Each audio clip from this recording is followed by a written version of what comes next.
pẹ̀lú nǹkan tẹ́mi kà lálẹ́ àná eléyìí kọjá ọ̀rọ̀ dúdú o.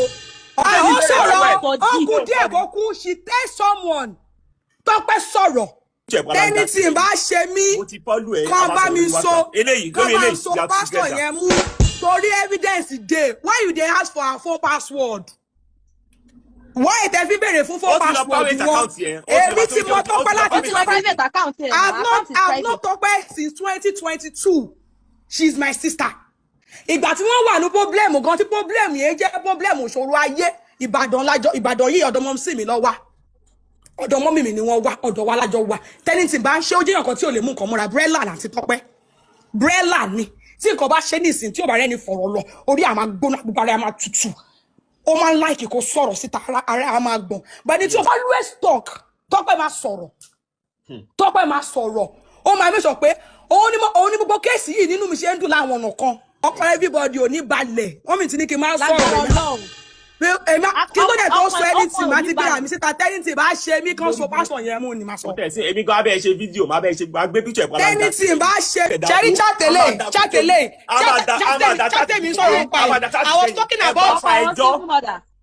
talking about chat tí mo sọ̀rọ̀ pa yìí chat yìí 6 p.m.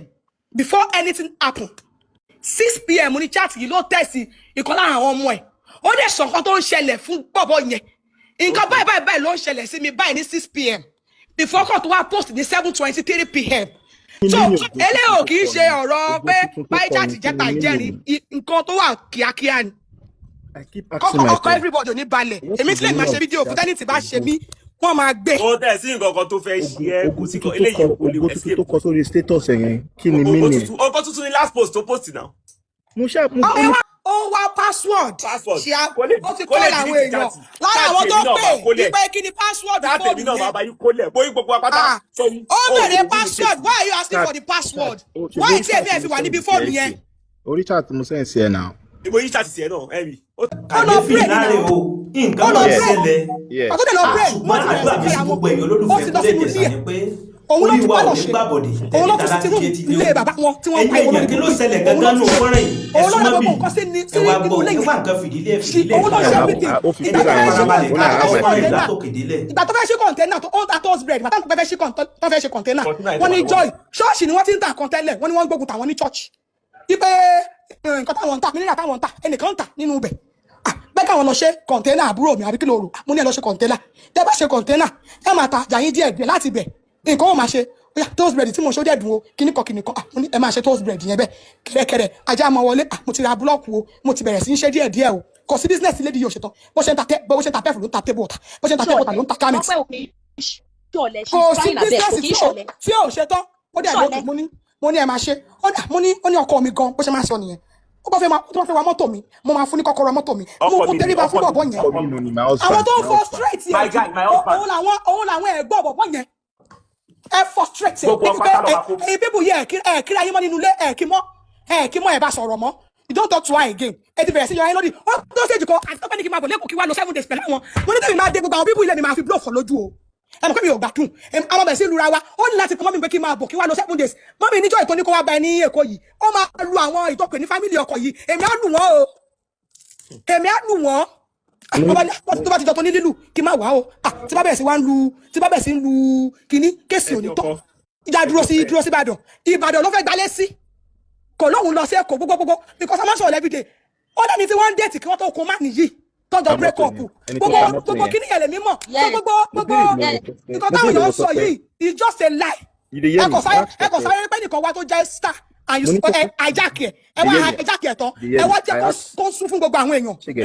mo bèèrè lọ́wọ́ Tọ́pẹ́ mo ní báwo ló ṣe débi báyìí báwo ló ṣe wá wà pẹ̀lú wọn ló ń fẹ́ shepherd how come ó wá ní àwọn ní demand try for me. I'm a shepherd wife I'm a shepherd wife you know I'm a shepherd wife now. ó ní demand try for me I used to go there to pray.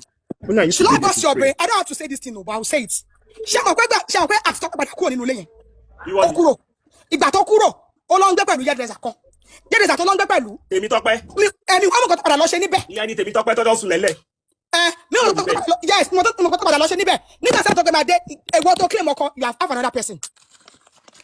ẹlòmíì ti wà nílé tó kúrẹ̀ níyàwó and this lady said that mi ò believe pé mo lè bẹ́ẹ̀ lómi nínú ilé yẹn the message is there kó tó post ògo tuntun ló ti send gbogbo kíní yẹn sọmọ yẹn ó ti send there ayẹ ní sórí ìdè gbogbo yín sẹ I will send everything to you. I will send everything.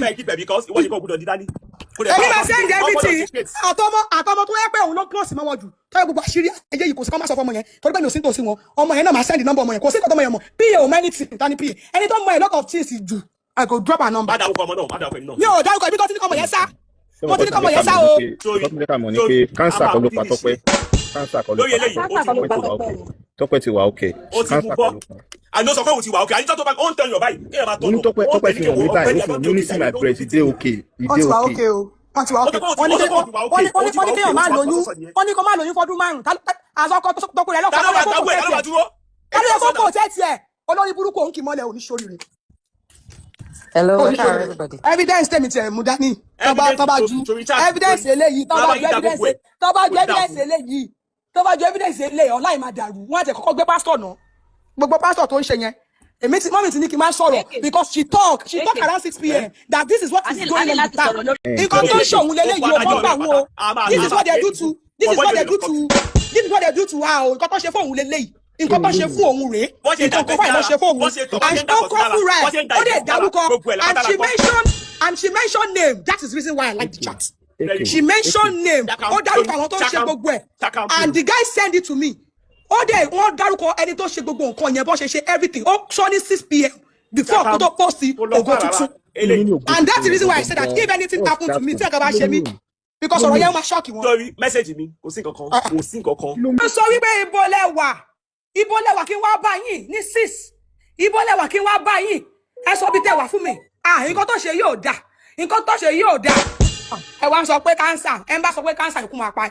Cancer wo ló pa ni o lágbára Ọlọ́run. Cancer kan ló pa Tọ́pẹ́. Cancer kan ló pa because cancer kan ló pa. Ó ń lògùn. Ó wá sọ́dọ̀ mi. Gbà tó wá sọ́dọ̀ mi, ó ní joy. Ní April ọdún yìí, mi lè gbàgbé. Ilẹ̀ ti ṣú. Ó wá ní kí n send location mi, kí n share live location mi sáwọn. Mo wá share live location mi. Kà tó máa dọ́dọ̀ mi, wọ́n ní joy. Wo, ara mi ti ń yá o. Ara mi ti ń yá. I'm okay now. Ta ló delete video pastor? Ta ló delete video pastor lórí page Tọ́pẹ́ lánàá? That means wọ́n ti ń ṣiṣẹ́. Tẹ́ bá dẹ̀ ṣiṣẹ́. Ta ló delete ẹ̀? Because pàtẹ́ mi pé ẹnìkan gbé call and that person said òun àǹtí Tọ́pẹ́. I was like àwọn àǹtí wọn ò sí ní Nàìjíríà, àǹtí wo ló ń gbé call? Àǹtí wo ló ń gbé call? Ìyẹn ló pick up mi náà lánàá, ó lóun lẹ̀gbọ́n Tọ́pẹ́. Àǹtí wọn ò sí Nàìjíríà o, gbogbo àwọn àǹtí wọn ò sí Nàìjíríà mi, wọ́n mọ̀ àǹtí tó ń pick call yìí mi ò mọ̀. And so he collected all the money raised for her. She was that's the type of the church. Tọ́pẹ́ don't listen truly. Evidence is showing. Àwọn mi ló tún send the evidence you. So you could buy. Evidence tèmi tiẹ̀ mú dání. Tọ́ba ju evidence eléyìí. Tọ́ba ju evidence eléyìí. Tọ́ba ju evidence eléyìí. Online máa dàrú. Wọ́n á tẹ̀ kọ́kọ́ gbé pastor náà. Gbogbo pastor tó ń ṣe yẹn. Mọ́mí ti ní kí n máa sọ̀rọ̀ because she talk around 6 p.m. that this is what is going on with her. Nǹkan tó ń ṣe òun eléyìí. Ẹjọ́ ẹni mímọ́ kọlù eléyìí mo fún bẹ́ẹ̀. A ní láti sọ̀rọ̀ láti lórí WhatsApp ń sìn. Nǹkan tó ń ṣe òun eléyìí o kọ́ gbà wọ́n o. This is what they do to her o. Nǹkan tó ṣe fún òun eléyìí. Nǹkan tó ṣe fún òun rèé. Nǹkan kan fà lọ ṣe fún òun. And ó kọ́ fúnra ẹ̀, ó dẹ̀ dárúkọ. And she mentioned name. That is the reason why I like the chat. She mentioned name. Ó dárúkọ àwọn tó ṣe gbogbo ẹ̀. And the guy send it to me. Ó dẹ̀ wọ́n dárúkọ ẹni tó ṣe gbogbo nǹkan yẹn bó ṣe ṣe everything. Ó sọ ní 6 p.m. before kó tó post ògo tuntun.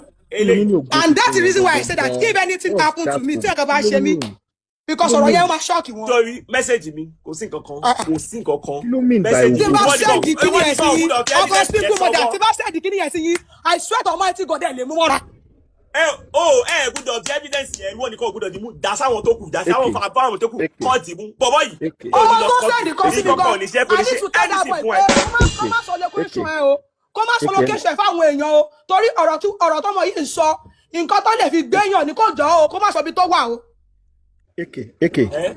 Túmọ̀ kan tó fẹ́ bẹ̀rẹ̀ nsìn. Ẹ tún dolóyún, ẹ tún lọ pẹ̀lú oyún.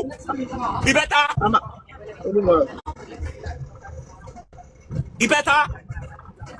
Àwọn àbúrò ẹ̀ nọ sí tóyún fi bàjẹ́. Tó fi ní miscarriage. Everybody. Post now. Àwọn máa ń sọ wípé ibo lẹ́wà kí n wá bá yín ní 6. ibo lẹ wà kí n wá bá yín ẹ sọ bí tẹ wà fún mi nǹkan tó ṣe yóò dá nǹkan tó ṣe yóò dá ẹ wá sọ pé cancer ẹ bá sọ pé cancer ikú máa pa cancer ikú máa pa ni o lágbára Ọlọ́run cancer kan ló pa Tọ́pẹ́ cancer kò ṣe because cancer kò ṣe ó lògùn ó wá sọ́dọ̀ mi gbà tó wá sọ́dọ̀ mi ó ní joy ní April ọdún yìí mi lè gbàgbé ilẹ̀ ti ṣú ó wá ní kí n send location mi kí n share live location mi sáwọn mo wá share live location mi kó tó máa dọ́dọ̀ mi wọ́n ní joy wo ara mi ti ń yá o ara mi ti ń yá I'm okay now. Ta ló delete video pastor ta ló delete video pastor lórí page Tọ́pẹ́ Ládùn. That means wọ́n ti ń ṣiṣẹ́ tẹ́ bá dẹ̀ ṣiṣẹ́ Ta ló delete because pàtẹ́ mi pé ẹnìkan gbé call and that person said òun àǹtí Tọ́pẹ́ I was like àwọn àǹtí wọn ò sí ní Nàìjíríà àǹtí wo ló ń gbé call àǹtí wo ló ń gbé call. ìyẹn ló pick up mi náà lánàá ó lóun lẹ́gbọ́n Tọ́pẹ́. àǹtí wọn ò sí Nàìjíríà o gbogbo àwọn àǹtí wọn ò sí Nàìjíríà mi wọ́n mọ̀ àti tó ń pick call yìí mi ò mọ̀ and he collected all the money raised for her. She was that hypocrite of the church. Tọ́pẹ́ don't listen truly. Evidence is showing. Àwọn mi ló ti send the evidence you. So you could buy. Nǹkan tó ń ṣe òun eléyìí. I join mímọ́ kọlù. Eléyìí mo fún bò. A ní láti sọ̀rọ̀ láti lórí WhatsApp ń sìn. Mo fún nǹkan tó message. tí bá sẹ́ẹ̀dì kíní ẹ̀ sí yín ọkọ̀ sí gbogbo tí bá sẹ́ẹ̀dì kíní ẹ̀ sí yín I swear to Almighty God ẹ̀ lè mú mọ́ra. Gbọ́dọ̀ di evidence yẹn ìwọ nìkan gbọ́dọ̀ di mú dasáwọn tó kù dasáwọn tó kù kọ́ọ̀tì mú bọ́bọ́ yìí. Ọmọ tó sẹ́ẹ̀dì kan sí mi gan àti tún tẹ́lẹ̀ àbọ̀ ẹ̀ kó má sọ location ẹ o kó má sọ location fáwọn èèyàn o torí ọ̀rọ̀ tọmọ yìí ń sọ nǹkan tó lè fi gbẹ̀yàn ní kò jọ o kó má sọ ibi tó wà o. Eke túmọ̀ kan tó fẹ́ bẹ̀rẹ̀ ń sìn tó bá wo capture tó kọ sórí WhatsApp ẹ̀ ògo tuntun yẹn kí ni mí ní ògo tuntun yẹn kí ló rò kí ló ṣẹlẹ̀ kí ló ìgò àbá Mr. Eri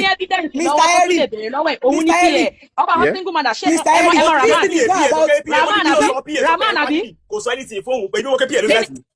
ṣe rí ọ̀rọ̀ yóò sọ̀rọ̀ nípa kì í ṣe nípa family. ó ní pé kò fi bẹ́ẹ̀ sọ̀rọ̀ kankan ó kẹ́ sọ kí ẹ. ara o àti Tọ́pẹ́ sọ̀rọ̀ ó ní family kékeré ló bá family. ìgbà tó kù díẹ̀ kó jọ ló sọ̀rọ̀ ó sọ̀rọ̀ fún yàn ó sọ nǹkan tó ṣẹlẹ̀ sí ó sọ gbogbo nǹkan tó ṣe fún ó evidence wà ó sọ pé nǹkan báyìí ló ṣe mí nǹkan báyìí ni wọ́n fún mi nǹkan báyìí ló ṣẹlẹ̀ we have the evidence and that is the reason why you call that guy yesterday night pé kó fún mi ní password phone rẹ̀ mi ò fẹ́ wájú pé ti ṣí password phone rẹ̀. ẹ jẹ́ ká mọ police station ṣe bọ́bọ́ yìí kò ní fọ́ọ̀nù ẹ̀ ọmọ ilé ti di social media òkú Tọ́pẹ́ ó ti dòkú social media. ẹ wá ní cancer lórí burúkú ẹni tó wá lé mi tó lè máa treat ẹ máa treat òun ẹ ń frustrate òun ẹni lè bàbá yín lórí burúkú tẹ kọ́ òun ló fẹ́ sí bá náà òun ló ra páànù ilé bàbá yín dẹ̀ sọ pé ilé bàbá yín good ẹ fẹ́ yọ̀ wá sínú ilé ó dẹnu ilé yín kò ìfẹ́ ẹ ní kọ̀kọ̀ òun ló tú ọwọ́ ta ló ti tẹ́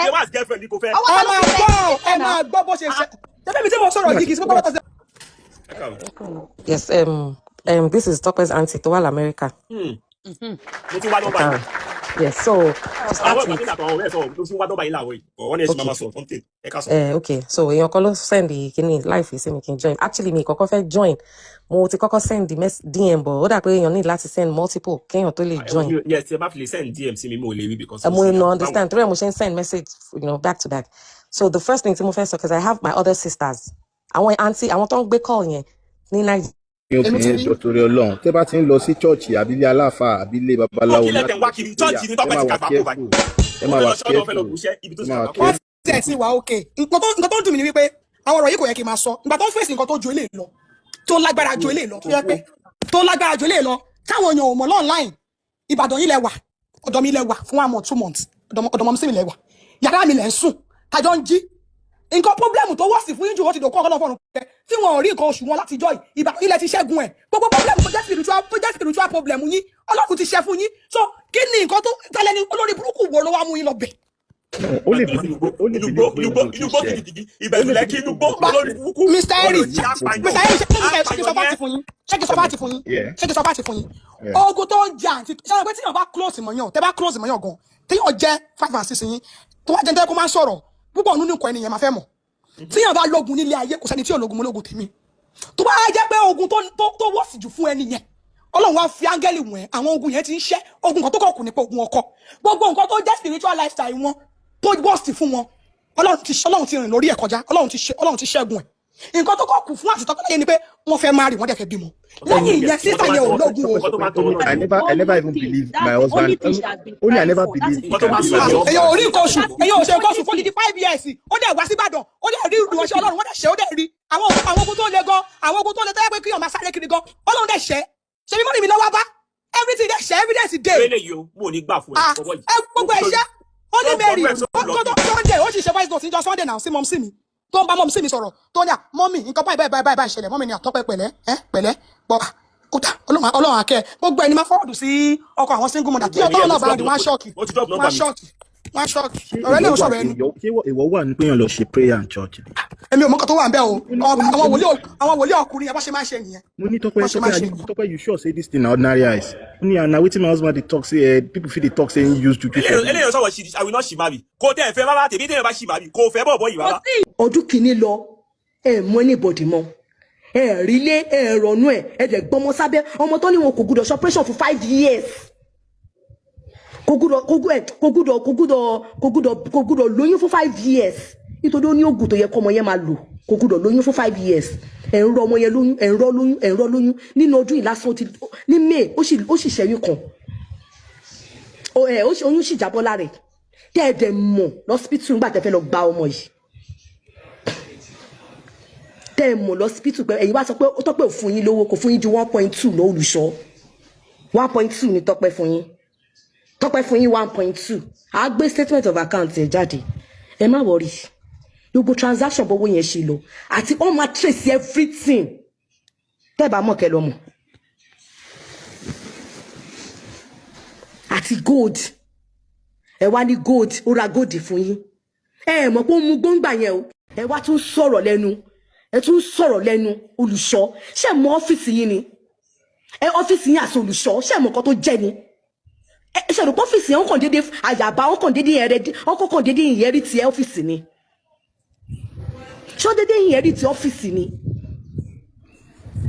ọmọ wà lọ́dọ̀ yín fún 2.5 years wọ́n sọ fún yín pé ọmọ yóò gbọ́dọ̀ lóyún lọ hospital àbí doctor sọ fún yín ṣe bẹ́ẹ̀ lẹ́ padà lọ sí hospital yẹn nígbà tí right authorities bá dé nǹkan tí Tọ́pẹ́ ṣáà sọ kò ṣàṣẹni tó lè formulate àwọn èèyàn dóhun Tọ́pẹ́ mọ̀ àbáwọn èèyàn dóhun Tọ́pẹ́ mọ̀ ni mi ṣáà lè fabricate ohun Tọ́pẹ́ má wọrí ẹ jẹ́ kí right time dé but nǹkan tí mo ṣe kọ́kọ́ jáde lé nítorí mi ìfẹ́ sọ anything mo mú ẹnu mi dání but mo kàn rò wípé wọ́n lè yan kú láyé yìí ẹ̀kan lè yan kú ẹ lè pa mí kẹ́ pa ọjọ́ ọ̀la mi kẹ́ pa gbogbo ìdílé mi kẹ́ pa gbogbo Nàìjíríà kẹ́ pa gbogbo the whole world ẹ lè pa gbogbo wa pọ̀ wọ́n bí yín dà ẹ tó bẹ́ẹ̀ ni mo sọ fún yín kẹ́ pa gbogbo Nàìjíríà ẹ tó bẹ́ẹ̀ agbára yín ò tí tó bẹ́ẹ̀ èṣù gan ò lè pa yẹ́rẹ́ wọn bí dà ni mo ṣe dìde pé interview burúkú tẹ́ ṣe ní pálọ̀ tán wá ṣe lọ́dọ̀ yín èyí wá ń jókòó ọmọ tó ń gorí àyẹ̀ kí ni rísì tẹ́ fi lé Tọ́pẹ́ kí ni rísì tẹ́ fi lọ àbádọ́ Tọ́pẹ́ kí ni rísì nẹ̀ ẹ ṣàlàyé fún gbogbo Nàìjíríà kí ni rísì tẹ́ fi lé Tọ́pẹ́ tó jẹ́ pé jọ́ tẹ́ lé Tọ́pẹ́ yẹn gangan láàrin 2 weeks tẹ́ fi lé Tọ́pẹ́ ẹ lọ bẹ̀ lẹ́ẹ̀kan kí ni rísì tẹ́ fi lé Tọ́pẹ́ ẹni tẹ́ ẹ sọ pé ẹ fẹ́ ẹjọ́ kí ló ń fi hàn fún yín kò ń ṣèfẹ́ ló fi hàn fún yín ni àbí ṣé Tọ́pẹ́ wá desperate pé kò lọ́kọ láyé yìí mọ́ ṣé Tọ́pẹ́ desperate ni ṣẹ́rí mi nídà ti sọ anything mi nídà ti ṣe nǹkan kan mi nídà ti bọ̀ mo mọ̀ pé àwọn nǹkan tó necessary mà ní I'm not here for clout but nǹkan tí mo ṣe jáde lénìí òun ni wípé kí n lè ṣàlàyé fún yín pé interview tẹ́ ṣe yẹn ẹ níbẹ̀rù Ọlọ́run pẹ̀lú ẹ̀ ẹ̀yin lẹ́dẹ̀ jẹ́ kí wọ́n máa bú àwọn Celestial ọmọ sẹ̀lẹ̀ ní mí tọkàntọkàn mi ò dẹ̀ ever ẹni tó lọ́n bá nípè ẹ máa rí nínú ìwà àti ṣe ẹni tó bá yẹ pé lóòótọ́ láti bẹ̀rẹ̀ ẹ fẹ́ Tọ́pẹ́ ni bẹ́ẹ̀ ṣe lé ẹ fẹ́ ẹ lọ mọ àwọn ẹbí ẹ kò sí bó ṣe lè complain fún ẹ mẹ́yàn kan mọ́ tẹ́ máa rí tó máa rí yín tó máa mọ̀ yín ẹ mọ̀ dílé ẹ fọmọ sùn. tọ́ ẹ̀yin ẹ̀yẹ wa ẹ̀yin olóye èèyàn ẹ̀yin ọlọ́gbọ́n èèyàn tẹ́ ẹ wà lórí ìkànnì Kúnlé Ìjẹ̀ṣà àtẹ̀yẹ tó jẹ́ pé ìgbà àkọ́kọ́ yín rè látàrí fọ́nrán tá a ti jọjọ wò yìí tá a sì ti fi ti ara wa gbọ́ kí ni ẹ̀yin náà ní lérògbà kí ni ẹ̀yin náà ní lérògbà tẹ́ fẹ́ sọ tó rà mọ̀ pé ń tẹ́ ẹ wò yìí ẹ̀yin náà ní nǹkan kan bíi méjì tẹ́ fẹ́ sọ tó wà lọ́kàn yín ẹ̀yin náà láǹfààní láti kọ́mẹ̀ntì sí abẹ́ fọ́nrán yìí ẹ kọ́mẹ̀ntì ẹ like ẹ share ẹ bẹ́ẹ̀ sì ń bá wa kọ́mẹ̀ntì tẹ́ ń láìkì tẹ́ ń share rẹ̀ tẹ́yìn náà bá dáwọ́ yín lé òrèrè báyìí la máa já sí. Àfi àkókò yìí a kí gbogbo ẹ̀yin olólùfẹ́ wa káàkiri gbogbo àgbáláyé níbi tẹ́ ẹ ti láǹfààní àtòrí ọ̀fẹ́ tẹ́ ẹ ti ń gbọ́ wa tẹ́ ẹ ti ń wò wá lágbọ́dọ̀ Ọlọ́run Elédùmarè ojú tẹ́ ẹ fi ń wò wá ojú náà ò ní fọ́ o etí tẹ́ ẹ fi ń gbọ́ wa etí náà ò ní di oréré létí gbogbo wa ò mọ̀ gbọ́ o. Ẹ wo ibi táwa fi àdàgbà ètò ìsọlẹ̀ sílẹ̀ bó bá tó ṣe ń lọ àmọ́ mo wá lọ́lọ́kan òjọ̀ kan sórí ìkànnì wa. Àdúrà wa sí gbogbo ẹ̀yin olólùfẹ́ wa ni pé ire báyìí lójú owó rí ire lójú ọlá rí ire lójú gbogbo wa ò mọ̀ rí o. Ìpàdé wa bí oyin ó dàbọ̀ ẹ ṣé.